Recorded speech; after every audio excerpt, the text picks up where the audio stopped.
বন্ধ্যাত্ব যেন বৃদ্ধি পায়, এই কারণে ব্রয়লার মুরগি বাংলাদেশে স্থাপন করা হয়। বিশেষ করে এখন দেখো সোনালীর যেটা ডুপ্লিকেট, সেটা হচ্ছে যে ওই পাকিস্তানি বা কি বলা হচ্ছে, বা দেশির ডুপ্লিকেট সোনালী, সেই সোনালী এখন তুমি বাজারে পাবা না। এখন তুমি হাইব্রিড সোনালী পাবা।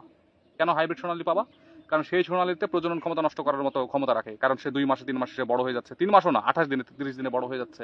সেটা তোমার শরীরের মধ্যে ইনসুলিন হিসেবে প্রবেশ করানো হচ্ছে, সেখান থেকে তোমার প্রজনন ক্ষমতা নষ্ট করাবে, তোমার রোগ প্রতিরোধ ক্ষমতা নষ্ট করাবে, ওষুধে কাজ করবে না।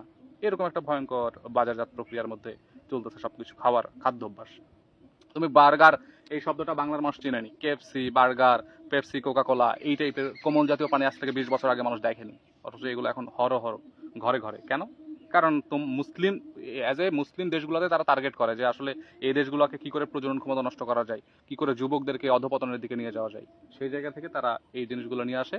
আর আমরাও দিদাসে গ্রহণ করে গিলে ফেলি, মাঝখান থেকে আমরা অবস্থা খারাপ হয়ে যাচ্ছে। অথচ 30 বছরে হার্ট অ্যাটাক, শিশু মৃত্যু, অমুক মৃত্যু।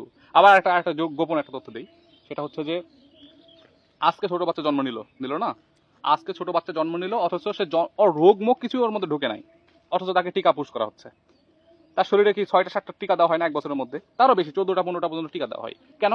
যে তোমার অমুক রোগ হবে না, তোমার হাম হবে না, পোলিও, এই সেই, মানে হাবিজাবি কত কি রোগের টিকা দেওয়া হচ্ছে। অথচ সে তার মধ্যে কিন্তু রোগই নাই, সে নতুন একটা পৃথিবীর একজন লোক, একজন মানুষ, একজন বাচ্চা সন্তান। সে পৃথিবীর কিচ্ছু বোঝে না, পৃথিবীর একজন মেহমান মাত্র, ছোট্ট, কিন্তু তার মধ্যে 30টা 35টা টিকা ইনসুলিন ঢোকায় দিয়ে তার মধ্যে রোগ ঢোকানো হচ্ছে, তার ওই ইমিউনিটি ক্ষমতা নষ্ট করা হচ্ছে। আবার গবেষণা একটা বের হইলো কি, করোনা ভাইরাস একটা স্ক্যাম। এটা আমি অনেক আগে বলছিলাম এবং অনেককে আমি নিষেধ করছিলাম, কিন্তু বাধ্যবাধকতা হয়ে আমিও 2টা বা 1টা আমাকে নেওয়া লাগছে।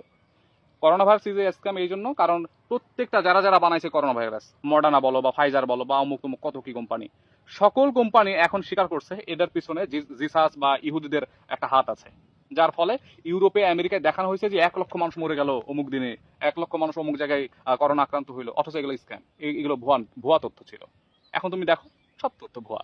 যেমন আমরা কয়েকদিন আগে একটা ভিডিও দেখলাম যে মোজাম্মেল হক সংসদ সদস্য, সাবেক মুক্তিযোদ্ধা এমপি, তিনি ইনজেকশন নেন নাই, তিনি ইনজেকশন নেন নাই, অথচ ওটা ভিডিও ভিডিও করে, ওকে ঠিক আছে, তখন ভিডিও অনেকে তো স্কিপ করে না, অনেকে আমাদের মতো যারা লোকজন আছে তারা ভিডিও স্কিপ না করে ধরে রাখছে। এমন অবস্থায় ও বলছে ঠিক আছে, ওকে নেওয়া হয়ে গেছে। ওইটা সংবাদে আসলো যে মুজাম্মেল হক করোনা ভ্যাকসিন নিছেন। এরকম করে প্রত্যেকটা সংসদ সদস্য যারা সিনিয়র মানুষ, তারা সবাই, কেউই করোনা ভাইরাস মানে ভ্যাকসিন পুশ করেননি শরীরে, কেউ না, কিন্তু আমাদেরকে করাই নিছে জোর করে। আমরা না করলে আমাদেরকে সৌদিতে যাইতে দিবে না হজ করতে, আমরা না করলে বাইরে দেশে ভিসা পাবো না, আমরা না করলে ভালো জায়গায় পড়াশোনা করতে পারবো না। এটা একটা চক্রান্ত, এটা একটা প্ল্যান। এই প্ল্যানকে যদি আমরা রোখে দিতে না পারি তাহলে আমাদের অবস্থা খারাপ হবে। যারা যারা ভ্যাকসিন নিছে তাদের প্রত্যেকের শরীরে এখন তুমি চেক করে দেখো অ্যালার্জি, শরীরে শক্তি কম, চুলকানি, বিভিন্ন খোস পাচড়া, এই টাইপের রোগ হয়ে গেছে। আগে যেরকম একটা তাগড়া টাইপের যুবক শক্তি ছিল, জোয়ান ছিল, সেই জোয়ানটা আর নাই।